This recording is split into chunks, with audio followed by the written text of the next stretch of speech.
gonna say nope. Maybe. We'll see. I doubt it though.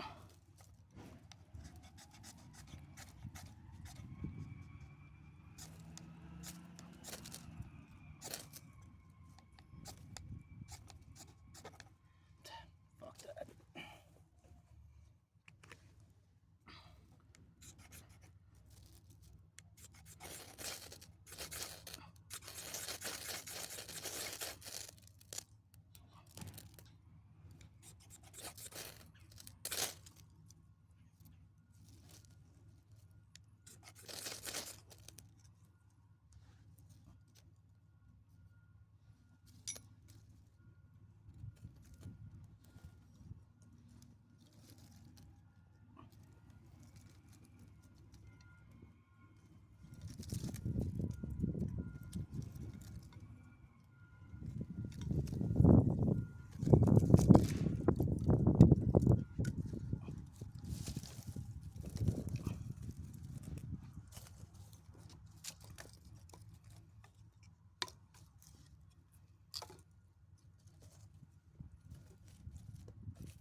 That sucks, the spine wasn't sharp enough, but it is what it is.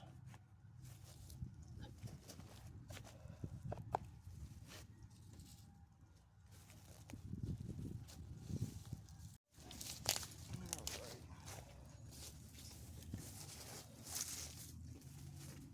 Let's take a moment to talk about this thing.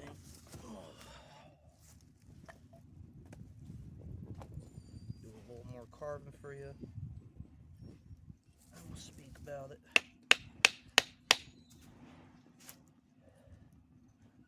Now this is Fox Knives, and from what I'm aware, it's a place out in Italy.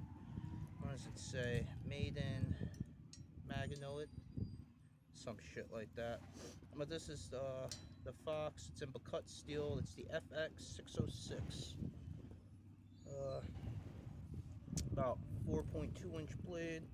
5-inch handle around there in cut steel. I guess that's similar to 12C Sandvik and OS 8. There's, what the hell is in it? There's something in it that refines carbides down even smaller. And from what I've seen, it definitely holds an edge better than 12C and OS 8. I can tell you that right now. This is stainless steel. It's still pretty wicked. Chest lever.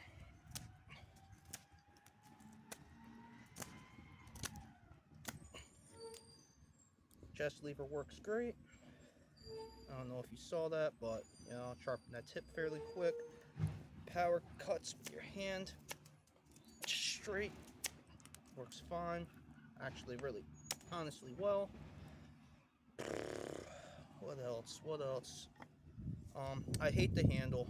There's nothing but vibration in it. You can see it's kind of like a classic Coke bottle style handle, but the handle scales they're hard. Straight plastic. 4mm thick tang, high Scandi grind, 0 beveled. I am noticing a little bit of damage right in here. It looks like I see some glinting in the sun.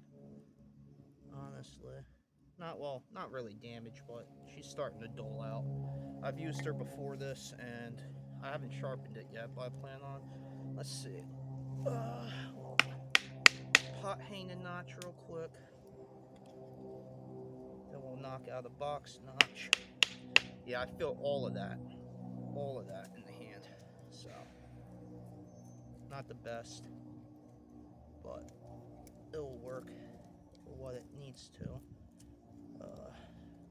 After having it, there is a spot in the tip that did not come sharp. It was blunt. They didn't fully sharpen the knife from the looks of it. It never looked like the bevel went down to meet in the area. It doesn't look like it was blunted. It just looks like it never existed. If that makes sense to anyone. Yeah, and I won't bore you too much, but you get the gist of it. You know, little pot hook to catch onto your thing. Well, here. this off, see if it works.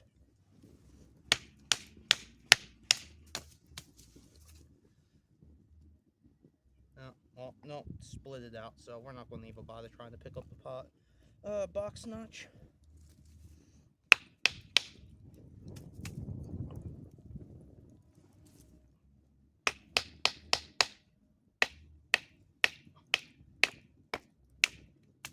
I would never suggest doing that. I'm just trying to roll the tip.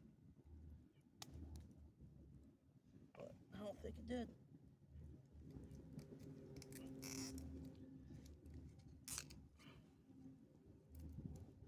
Get up in there and clean this out a little bit. Tip is kind of fat too. You know, it would have gotten all better if they drop pointed it a bit. So makes it a little awkward getting into these places, but if you know what you're doing, you're fine. I like that it's stainless and that it holds up better than the 12C. I do like that. So this will probably be nice for, like, you know, wet weather, winter.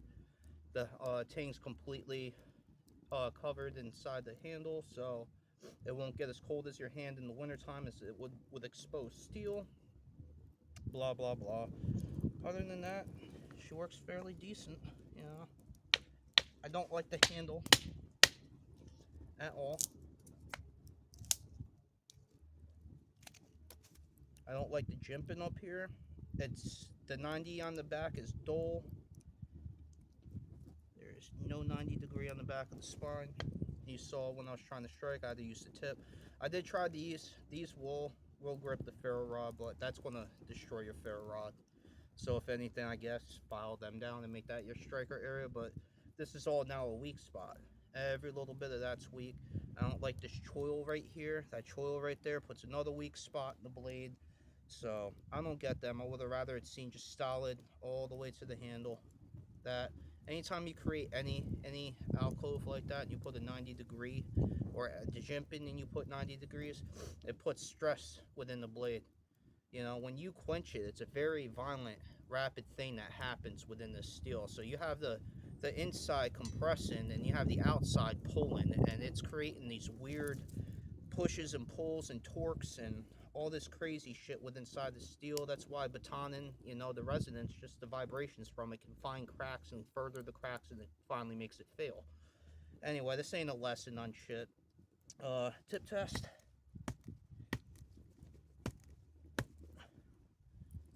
Still there, no surprise. Very stout tip. It's 4 mil stick. I didn't think you would break it off. Scandi tips are normally pretty robust, unless if it's a very, very thin ground towards the tip. Then the very, very tip of them can get kind of funky. But, you know, is it perfect? No. Is it great? No. You know, but I got it for 66 bucks. It was on sale. I think they normally go for about 90. I wouldn't pay 90 for it. If you can find it on sale for 60 and you want a stainless steel, I'd say go for it. But I think the more Garberg's 14C is better than this is, and I think Joker's got a few knives out there. Although I don't like Joker's handles. I got a knife that I broke the handle scales off of it. I got that not too long ago. So I've yet to do a review on it. So that's up to you guys. It's not a bad knife. It's not a great knife. It's something you could beat and not care if you lost. Anyway, until next time, peace.